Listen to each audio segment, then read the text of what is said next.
interventions qu'on me propose sur des sujets que je ne connais pas et sur lesquels il me faudrait travailler. Donc je reçois une centaine de mails par jour, on me demande d'intervenir sur nombre de sujets, et parfois je dis non, je ne peux pas être compétent là-dessus, à moins que de le devenir et de travailler, mais je ne peux pas non plus travailler un mois ou deux sur une question pour intervenir une heure sur un sujet. Donc j'évacue ce genre de choses. Parfois on se retrouve sur un plateau de télévision et on nous sollicite sur une question et on a un avis de citoyen.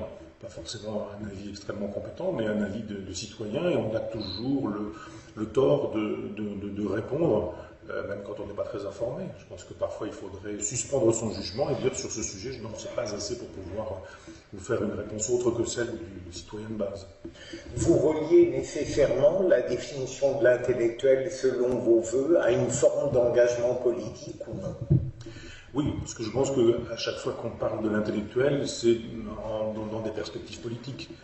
Et je pense que l'intellectuel préexiste le mot, même si le mot apparaît au XIXe siècle dans la configuration de l'affaire Dreyfus, que chacun sait, il y a des intellectuels dans l'Antiquité.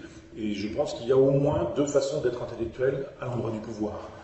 Il y a une façon platonicienne, ou la façon de Platon, je dirais, et la façon de Diogène. La façon de Platon, c'est « je conseille le prince, car il faudrait que le prince soit averti des choses essentielles, et il faudrait que le philosophe devienne roi ou le roi devienne philosophe ». C'est Denis de Syracuse qui est conseillé par Platon, et Platon se retrouvera d'ailleurs vendu comme un esclave. Ça montre un petit peu le degré de servilité de l'intellectuel au service du pouvoir. Et on peut être au service du pouvoir, même dans l'opposition. Je veux dire que Sartre, par exemple, est le prototype du personnage platonicien qui, lui, trouve que le général de Gaulle qui restaure la République est un fasciste, mais que Castro ou les dirigeants des pays de l'Est sont des grands libérateurs et des types extraordinaires. Donc je pense que Sartre, par exemple, faisait partie de ceux qui prétendaient détester le pouvoir, mais qui finalement défendaient des pouvoirs pourvu qu'ils soient anti-bourgeois, pourvu qu'ils fassent couler le sang au nom du peuple, de la révolution, du prolétariat, etc. Et puis il y a un deuxième lignage, qui est plutôt celui qui m'intéresse, qui est celui d'un Diogène qui, lui, est contre tous les pouvoirs, parce qu'il sait ce que sont les pouvoirs et comment fonctionnent les pouvoirs. Quand Alexandre, qui est le personnage que l'on sait, vient voir Diogène en lui disant « je sais qui tu es, ta réputation t'a précédé, je viens le voir, et demande-moi ce que tu veux, je peux tout, et demande-moi ce que tu veux », et que Diogène lui dit « ôte-toi de mon soleil, tire-toi, tu me fais de l'ombre, ôte-toi de mon soleil », il montre que Diogène que le véritable pouvoir, c'est le pouvoir sur soi, c'est pas le pouvoir sur autrui. Et que Diogène, philosophe, a le pouvoir sur lui-même, et que le pouvoir sur lui-même est supérieur au pouvoir que Alexandre peut avoir sur le monde. Et il y a deux lignes de force, je crois, une façon qui est platonicienne, et qui va, disons, de Platon jusqu'à Bernard-Henri Lévy, pourquoi pas, et puis une autre qui est diogénienne et qui passe par un certain nombre de philosophes qui, eux, sont des hommes libres, sont des individus indépendants qui tâchent de se construire liberté, et j'essaie d'honorer ce lignage. Est-ce que vous accepteriez ce contraste un peu brutal entre ceux qui sont séduits par l'influence du pouvoir et ceux qui, au contraire, ne sont mobilisés que par le pouvoir de leur influence? Moi, je pense qu'il faut penser le pouvoir quand on est penseur et quand on est intellectuel et savoir comment il fonctionne. Pourquoi je suis libertaire et je sais que le pouvoir corrompt. Alain disait le pouvoir corrompt, le pouvoir absolu corrompt absolument. Et il dit mais je sais bien ce qu'est le pouvoir parce que si je l'avais, je sais bien ce que j'en ferais. Donc je suis assez proche de ce libertaire-là qui nous dit de toute façon le pouvoir corrompt quiconque le détient. Et je serais moi aussi corrompu si je devais le détenir. Donc la meilleure chose à faire, c'est de ne pas le détenir. C'est d'éviter les pouvoirs institutionnels ou les pouvoirs qui nous permettent de décider et de vouloir pour autrui. Il y a des gens qui jouissent du pouvoir. C'est vrai, j'ai de la sympathie pour Régis Debray, mais Régis Debray, quand il écrit Où est-ce quoi nos seigneurs, il raconte bien, il est fasciné par des individus qui peuvent aller de Che Guevara jusqu'à Jacques Chirac, en passant par Mitterrand et quelques autres. Et puis un De Gaulle qu'il n'a pas connu et qu'il fantasme. Mais moi, je me méfierais de ces individus-là, dont je sais qu'ils ne sont pas là, le général de Gaulle à part, enfin, je sais qu'ils ne sont pas là pour un projet politique ou pour inscrire leur nom dans l'histoire, mais simplement pour inscrire leur ego dans l'histoire. Il y a des chefs d'État qui n'ont d'intérêt que de la jouissance du pouvoir pour le pouvoir. Leur vie entière est consacrée à accéder au pouvoir, et quand ils sont au pouvoir, leur vie entière consiste à rester le plus longtemps et le plus durablement possible au pouvoir. De sorte que l'intellectuel qui conseille ces gens-là ne sert pas à grand-chose. Il sert juste à fournir des éléments de langage, comme on dit, pour rendre possible ce projet pervers qui est accéder au pouvoir, s'y maintenir et jouir du pouvoir. C'est-à-dire le pouvoir comme une fin et pas comme un moyen. Normalement, c'est un moyen. On a le pouvoir pour faire quelque chose.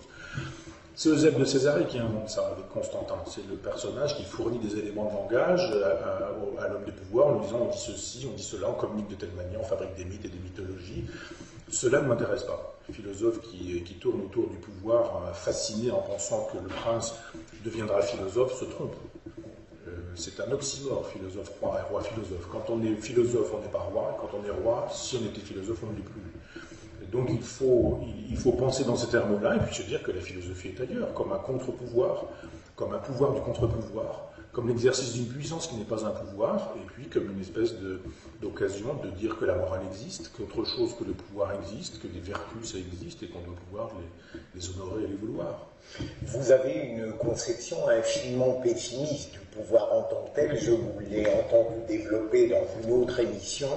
Est-ce qu'elle n'est pas exagérée? Ou plutôt, est-ce que vous êtes prêt à sauver tout de même certaines périodes où le pouvoir politique, selon vous, a été sinon exemplaire, du moins estimable? Ou est-ce que c'est le pouvoir politique en tant que tel que vous récusez parce que vous craignez qu'il ne soit que pur narcissisme? C'est le temps qui m'a fait un peu changer d'avis sur ce sujet-là, parce que quand on lit Le Prince de Machiavel, il fait de l'anthropologie, Machiavel. Il dit voilà, les hommes sont ainsi. Et le vieux dilemme, Corneille ou Racine, les hommes tels qu'ils sont, les hommes tels qu'ils devraient être, c'est un dilemme qui, moi, m'intéresse. Quand on est de gauche un peu bêtement, on l'est parce qu'on considère que les hommes devraient être considérés tels qu'ils devraient être.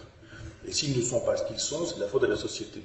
Et puis, quand on est de droite, on est plutôt cornélien. Quand on est de droite, on est plutôt racinien, en considérant qu'il faut composer avec les hommes tels qu'ils sont, etc. Nous, on peut aussi croiser et se dire, et si on était de gauche en faisant avec les hommes tels qu'ils sont?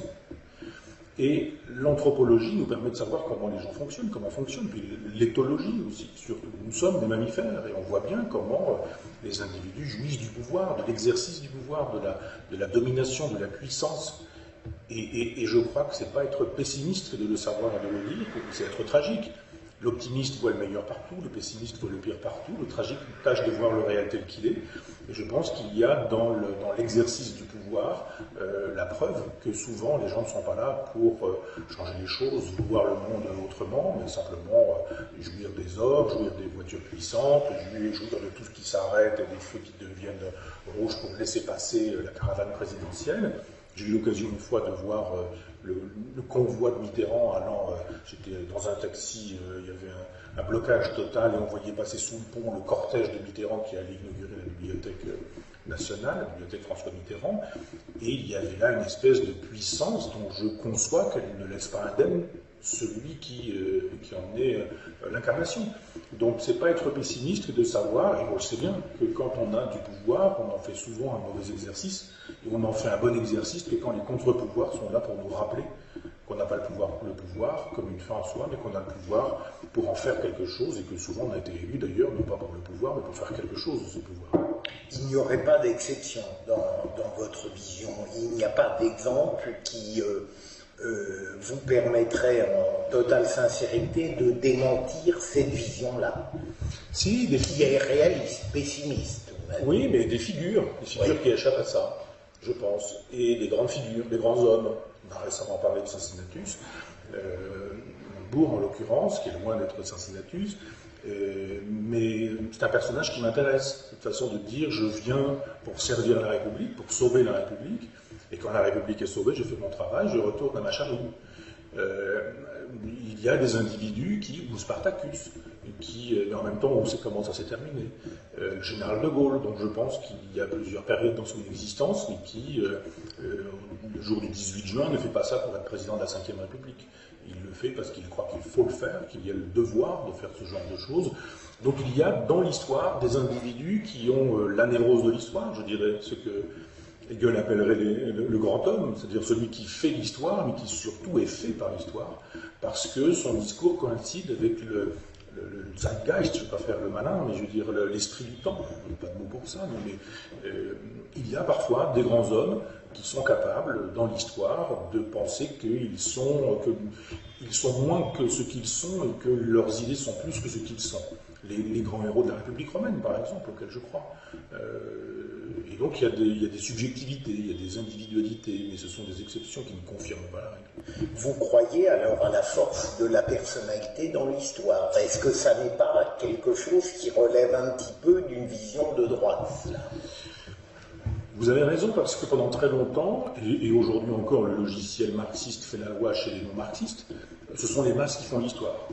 Et les individus ne pourraient pas faire l'histoire. Or, on imagine bien que si Hitler était mort d'une infection pulmonaire à 18 ans, le cours de l'histoire aurait été autre. Que peut-être si Hitler était rentré à l'école d'académie où il voulait rentrer, aux Beaux-Arts, il n'aurait pas, etc., etc. Donc on ne va pas faire du chrony ou de politique fiction, mais je crois, moi, à la puissance des individus qui, effectivement, sont capables de faire l'histoire, bien qu'étant fait aussi par eux-mêmes. Et je suis un homme de gauche libre. C'est-à-dire que la gauche peut penser le contraire, c'est pas mon problème. Moi, je pense effectivement que si on reste dans les catégories de gauche, on ne pense pas toujours bien sur un certain nombre de questions. Exemple, la question de la civilisation. Comment peut-on lire le déclin de l'Occident de Spengler quand on est de gauche? L'histoire, entendue comme une morphologie, ça n'est pas pensable, puisque ce sont les masses qui font l'histoire, et qu'on reprend le vieux schéma chrétien, et qu'au bout du compte, il y a la parousie, que c'est la parousie du prolétariat, de la révolution, etc. Où on croit ça, effectivement, les masses font l'histoire et les individus ne font pas l'histoire, et dire des individus qui font l'histoire, ce serait être de droite, où on se dit, mais non, le marxisme a eu un temps de naissance, puis un temps d'existence, et puis un temps d'apogée, puis un temps de décadence, et puis un temps de disparition. On peut ne pas être marxiste, et le schéma marxiste, je n'y souscris pas, parce que on ne peut pas penser la question de la décadence avec le marxisme. Ça n'existe pas, la décadence. Or, la décadence, elle existe.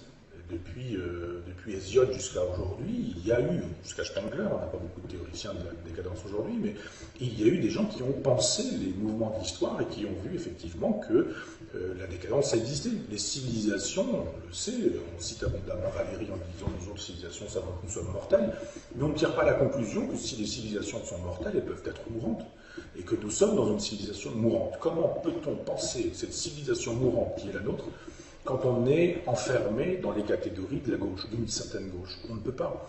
Donc moi je pense que quand la droite a des bonnes idées, eh bien les idées sont bonnes, elles ne sont pas forcément des idées de droite. Et quand la gauche a des mauvaises idées, elles sont mauvaises, bien qu'étant de gauche. Je pense qu'il faut à un moment donné avoir la liberté qui nous permet de dire que ce que l'on est parfois limité, et que parfois ce que l'autre est et que nous ne sommes pas est supérieur à ce que nous sommes.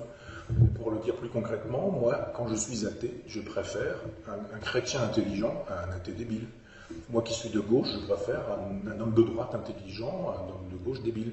Et même si je reste un athée, un homme de gauche, avec les idées qui sont les siennes, je pense qu'on doit pouvoir aller chercher à droite les bonnes idées. Il y en a chez Junger, il y en a chez Freud, Julien Freud, il y en a chez Spengler, il y en a chez Toynbee, il y en a chez plein d'individus qui nous permettent de penser le monde. Emmanuel Terré avait fait un livre récemment qui s'appelait Penser à droite. Et j'ai trouvé ce livre très intéressant parce qu'on s'interdit de penser la moitié du monde en considérant qu'on a des catégories a priori pour voir le monde. Non, on voit le monde et puis les catégories nous servent si elles peuvent nous servir. Et puis accessoirement, elles sont de droite ou de gauche, elles sont chrétiennes ou athées.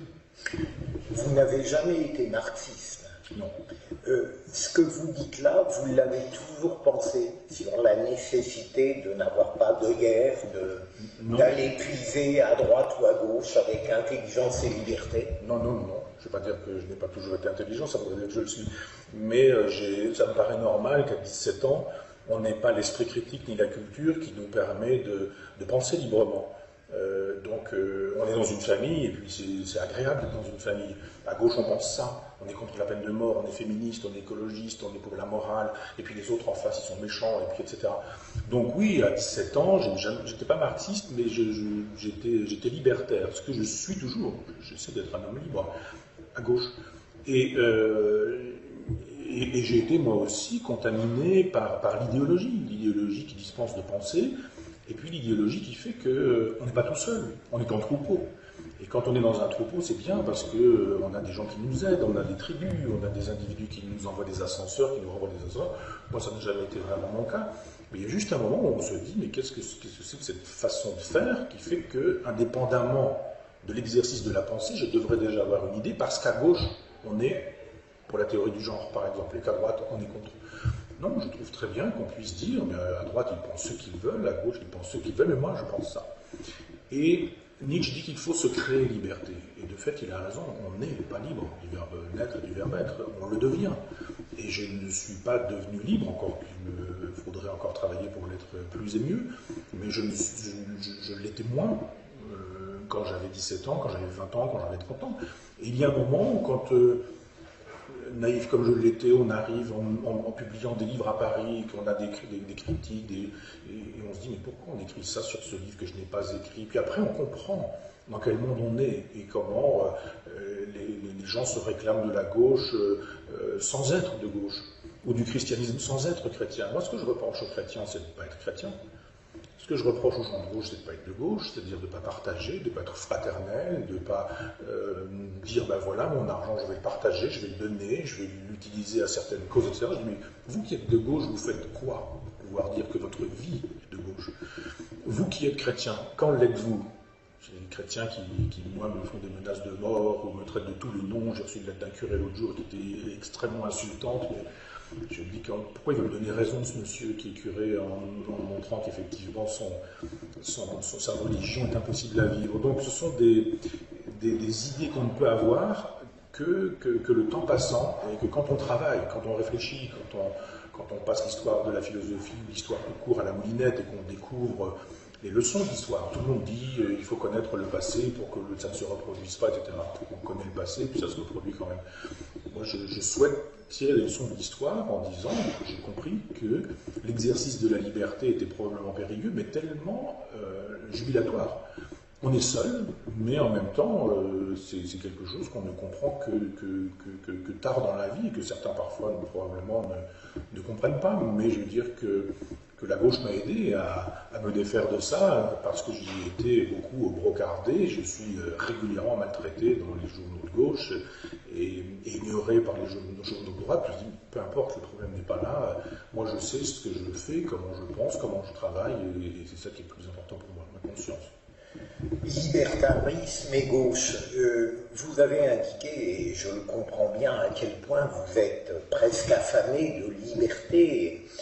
Comment reliez-vous ça tout de même à l'ancrage que vous voulez à gauche? Qu'est-ce qui fait que vous ne pouvez pas, si vous le souhaitiez, franchir la frontière entre la droite et la gauche? Quelle est pour vous la spécificité honorable de la gauche?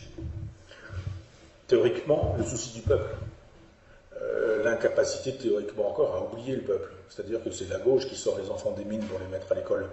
C'est la gauche qui abolit la peine de mort. C'est la gauche qui réduit le temps de travail. C'est la gauche qui, grâce aux syndicats, permet d'améliorer la vie des gens au quotidien. C'est la gauche qui considère que, normalement, la vie d'un ouvrier, ça doit compter beaucoup plus que les bénéfices de l'entreprise. C'est la droite qui, en face, nous dit que, oui, d'accord, les ouvriers c'est bien, la paye des ouvriers c'est bien, mais qu'en fait, il y a la machine économique, qu'il y a la compétitivité, il y a, etc., etc. Je pense qu'il y a un souci de l'homme, théoriquement encore, à gauche qu'il n'y a pas à droite. Il y a une espèce d'aspiration à gauche aussi à l'idéal. Alors qu'il y a un hyper-pragmatisme à droite. À droite, on nous dit le réel est ainsi fait, on ne changera pas le monde. Donc voilà, on a l'éthique de responsabilité sans l'éthique de conviction. À gauche, on a souvent l'éthique de conviction sans l'éthique de responsabilité. Et moi, ce qui m'intéresse, c'est l'éthique de conviction et l'éthique de responsabilité. Quand Bergson disait qu'il fallait penser en homme d'action et agir en homme de pensée, je me suis dit, voilà une phrase magnifique. C'est-à-dire, c'est bien l'idéal de gauche, mais est-ce que c'est praticable? Si ça n'est pas praticable, eh bien, il faut être pragmatique. Voilà pourquoi moi j'aime Proudhon. Mon idéal, c'est Proudhon, c'est la mutualité, c'est la coopération, c'est le mutualisme, c'est la possibilité d'avoir des contrats où le pouvoir est négocié, renégociable, etc.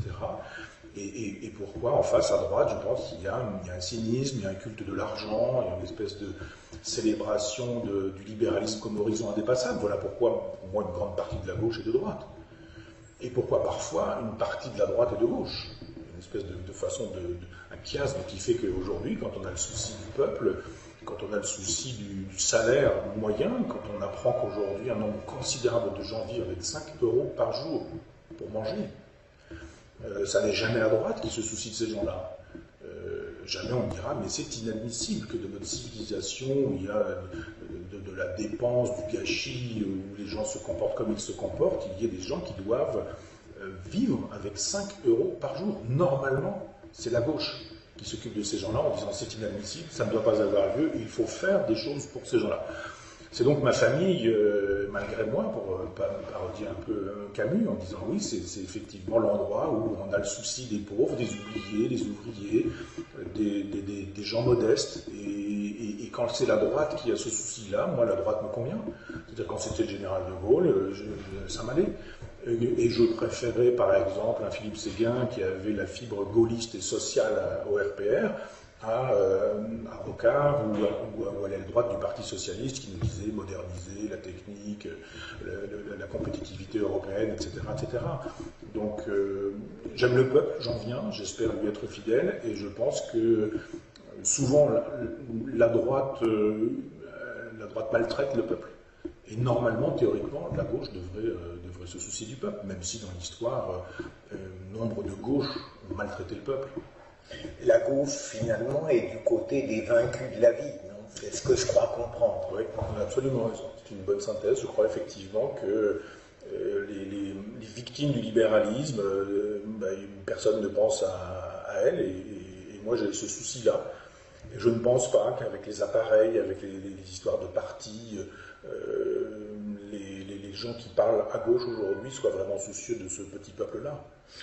Comment, Michel Onfray, parvenez-vous à concilier votre souci du peuple, et je ne le discute pas une seule seconde, avec le surgissement de l'institution que vous êtes devenue? Comment relier à la fois le souci de servir une communauté qui vous est chère et proche, et en même temps cultiver cette aspiration que médiatiquement, politiquement, intellectuellement vous avez, qui fait de vous une solitude, aujourd'hui certes discutée parfois, mais tout de même assez triomphante? C'est votre lecture, institution, je ne sais pas, je suis un homme libre, vous savez, on court après l'argent pour faire fonctionner une université populaire dans laquelle je suis bénévole. On n'est pas soutenu, on n'est pas aidé. Institution, je ne sais pas trop ce qu'il faut entendre par là. Pardon, je dérange je voulais dire, vous êtes perçu aujourd'hui comme quelqu'un qui est inévitable, je veux dire dans le bon sens du terme. Vous n'êtes plus un intellectuel modeste dans une cohorte d'intellectuels, vous êtes quelqu'un, qu'on l'aime ou qu'on le déteste, qui est emblématique de quelque chose. Et donc, il y a une forme de solitude, je veux dire, éclatante, qui peut paraître contradictoire avec la nécessité de vous accorder avec le sentiment populaire. La solitude, ça c'est sûr, oui. Je suis donc une caste soutenue par personne, il n'y a pas de gens qui me soutiennent, et qui, enfin bon, peu importe, on ne va pas rentrer dans ce détail-là, mais la solitude n'empêche pas d'être fidèle au peuple, au petit peuple. Moi j'ai des souvenirs de pauvreté à la maison, ma mère retournant un porte-monnaie, une petite pièce de l'époque du maréchal Pétain avec la Francisque qui tombait sur la table, et on n'a plus d'argent, on n'a plus de quoi acheter de la viande, on mangeait des patates jusqu'à la fin du mois, et on était vers le 15, on ne mangeait pas de viande, on n'a jamais pris de vacances, de week-end, on vivait dans 17 mètres carrés à 4 personnes, enfin à l'étage il y avait une chambre de 17 mètres carrés aussi, mes parents, mon frère et moi. On n'est jamais allé à l'hôtel, on n'est jamais allé au cinéma, au théâtre. Donc je me dis, il y a encore des gens comme ça. Et je ne savais pas ce que je deviendrais. Moi, je voulais être chauffeur de train, donc voilà, je ne me suis pas dit que je deviendrais un jour philosophe, etc. Mais je me souviens bien m'être dit que quoi qu'il arrive de ce que je deviendrais, ignorant ce que je deviendrais, je me suis dit que je n'oublierai jamais ça. Les gens qui n'ont pas les moyens de manger, les gens qui sont interdits de tout, les gens qui sont des pauvres en tout. Pauvres en culture, pauvres en savoir, pauvres en pouvoir d'achat, etc. Donc, Je suis seul parce que je suis seul avec moi-même, avec mon enfance, avec mon adolescence, avec mes souvenirs, avec la mémoire de mon père, que j'ai beaucoup aimé, qui est décédé il y a 4 ans, mais en présence de mon père toujours. C'est-à-dire que cette solitude fait que je me dis, peu importe qu'on dise ce qu'on dit de moi, j'ai le droit à tout et le contraire de tout. Et je me dis, mais c'est sous le regard de mon père que je vivais. Je n'aurais pas aimé que mon père dise, c'est pas bien ce que tu as fait. Donc on n'est pas si seul que ça quand on est deux.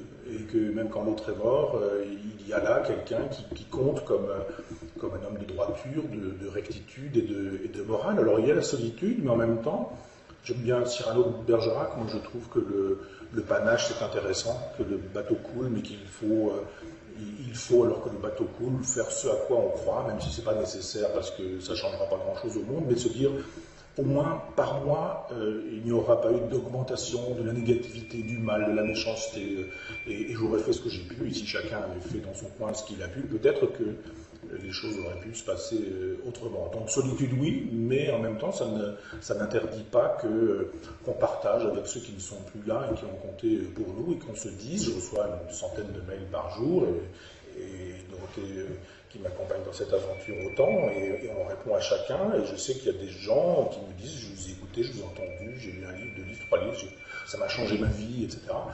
Et je crois que ça crée des devoirs, ça n'ouvre pas des droits, et que c'est une apparente solitude, parce que je sais que, indépendamment de ça, souvent, dans le train, dans les avions, ça me permet d'aller parfois de voyager dans le cockpit ou des choses comme ça, mais des gens qui me disent on aime beaucoup ce que vous faites, et je me dis, mais oui, il y a cette solitude, mais en même temps, il y a une communauté qui s'est faite, qui est assez invisible, mais dont je sais qu'elle existe, parce que de temps en temps, je vois par un mail, un courrier, quelqu'un qui m'arrête dans la rue, quelqu'un qui me dit 2 mots, que toutes les solitudes qui sont les nôtres, c'est le cas de tout le monde, sont plus ou moins attaquées au bon sens du terme par telle ou telle chose, et que ma solitude se trouve quand même bien attaquée parce que je reste quand même quelqu'un à qui on dit souvent merci, vous nous faites du bien, les paroles qu'on entend dans votre bouche sont celles qu'on aimerait avoir mais qu'on n'a pas parce qu'on ne sait pas s'exprimer, on ne sait pas parler ou je ne sais pas quoi.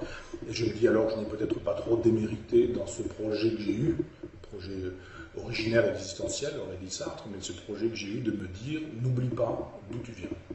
Justement, l'enfance, la jeunesse, la forte tendresse, la belle nostalgie, notamment pour votre père, ça aurait pu entraîner chez vous aujourd'hui frustration, aigreur, ressentiment. Et je suis frappé par le fait que vous y échappez totalement, qu'il n'y a pas à proprement parler de jalousie sociale chez vous. Est-ce que c'est à cause de votre formation de philosophe ou peut-être au-delà même de la littérature, que vous êtes parvenu à transcender cette histoire personnelle, en la gardant dans votre cœur, bien sûr? J'aurais pu devenir méchant si je n'avais pas eu la chance d'être édité, soutenu par des éditeurs, soutenu par des libraires, soutenu par des lecteurs, etc. etc. Donc j'aurais mauvaise grâce à me plaindre venant de là où je viens. J'ai quand même de la chance d'être devenu ce que je suis, et j'aurais mauvaise grâce à être jaloux ou envieux.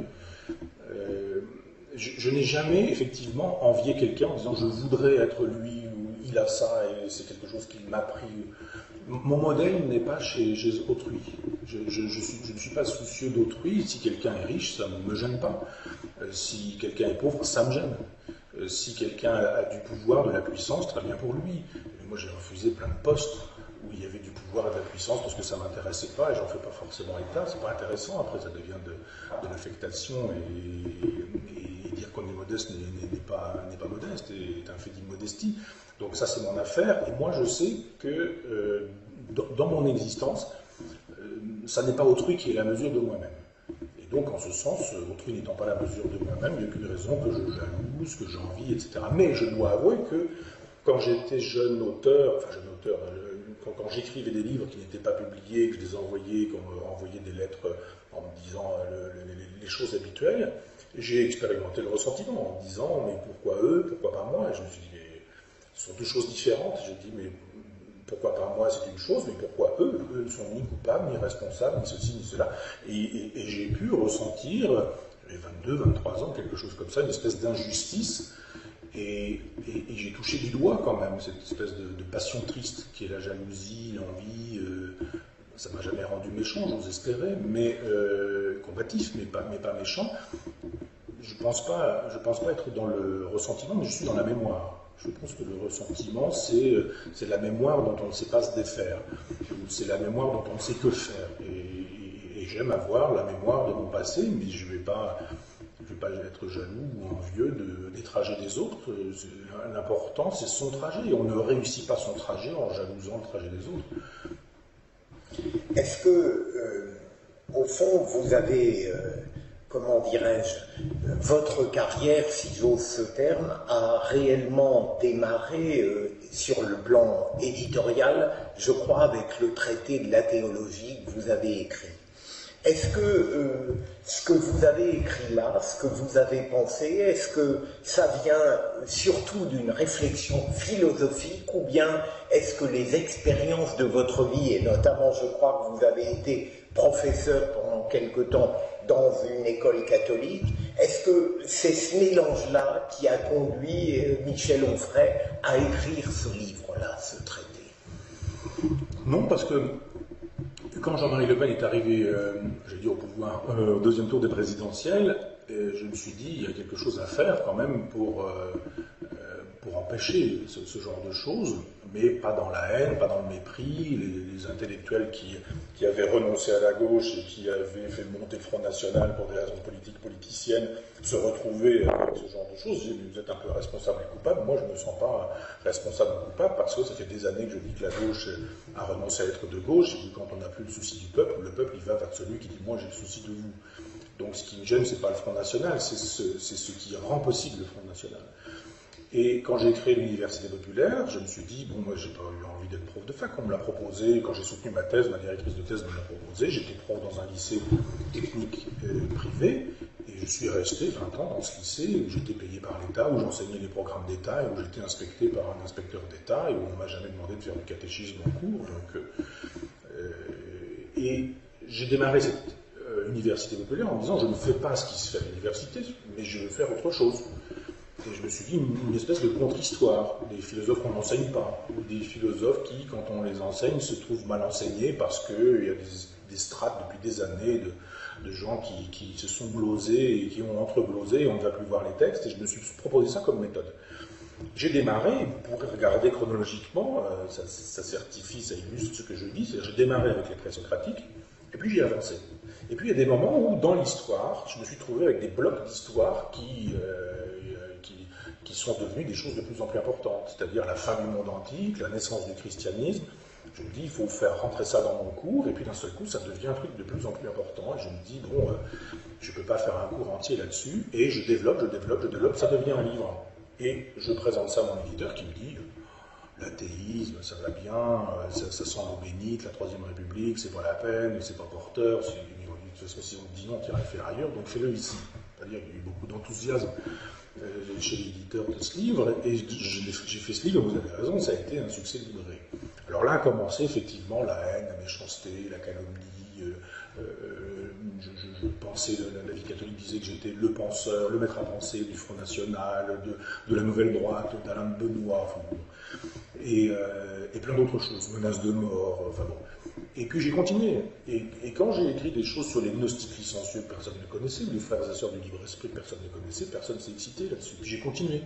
Et puis quand j'ai dit que Montaigne n'avait jamais écrit des essais, et qu'il les avait dictés, puisqu'il le dit à 3 reprises dans les essais, et que ça structure autrement la pensée de Montaigne, ça n'a jamais gêné personne. Et puis quand j'arrive à Freud, et que j'utilise exactement la même méthode, lire l'œuvre complète, dans l'ordre chronologique, avec les correspondances et en croisant avec les biographies, et là je propose cette méthode, on découvre autre chose. D'abord c'est beaucoup de travail, c'est beaucoup de lecture, et je dis j'y vais, moi, ça ne me gêne pas de faire ce travail-là. Et quand je découvre l'imposture freudienne, je me dis mais c'est considérable, et donc là c'est pareil, ça devient un gros livre.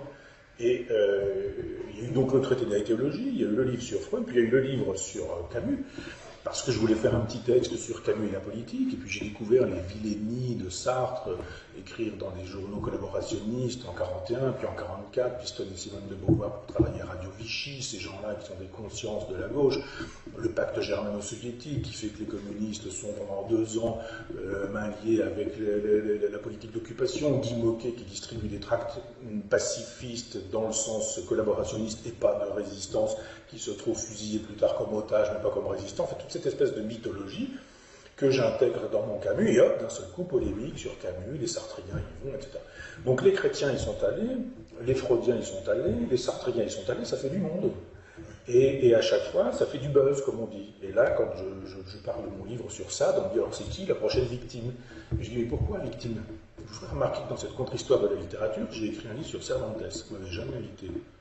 Ça s'appelle Le réel n'a pas eu lieu. Là-dessus, vous ne m'avez pas invité. Sur ça, tout le monde veut m'inviter. Et je dis, mais moi, je fais mon travail, et s'il y a des moments où l'actualité se trouve plus intéressée par mon travail, eh bien, ces problèmes de l'actualité, ce n'est pas mon problème à moi, parce que moi, je n'ai pas une prochaine victime. Je travaille. Et là où je travaille, je découvre des choses que peut-être les autres ne trouvent pas parce qu'ils ne travaillent pas beaucoup. Et que c'est facile de passer sa vie à être bien payé au CNRS ou comme prof pour travailler sur une petite œuvre complète et sur une question chez un auteur. Et on peut être spécialiste de la politique de Montaigne et passer sa vie sur ce sujet-là. Moi, je me suis dit, je prends 25 siècles et puis on y va pour les œuvres complètes. Donc, évidemment, ça peut créer des jalousies, des envies, des envieux. Les gens qui ne travaillent pas disent qu'on travaille mal, voire qu'on ne travaille pas. Enfin, l'ordre normal des choses.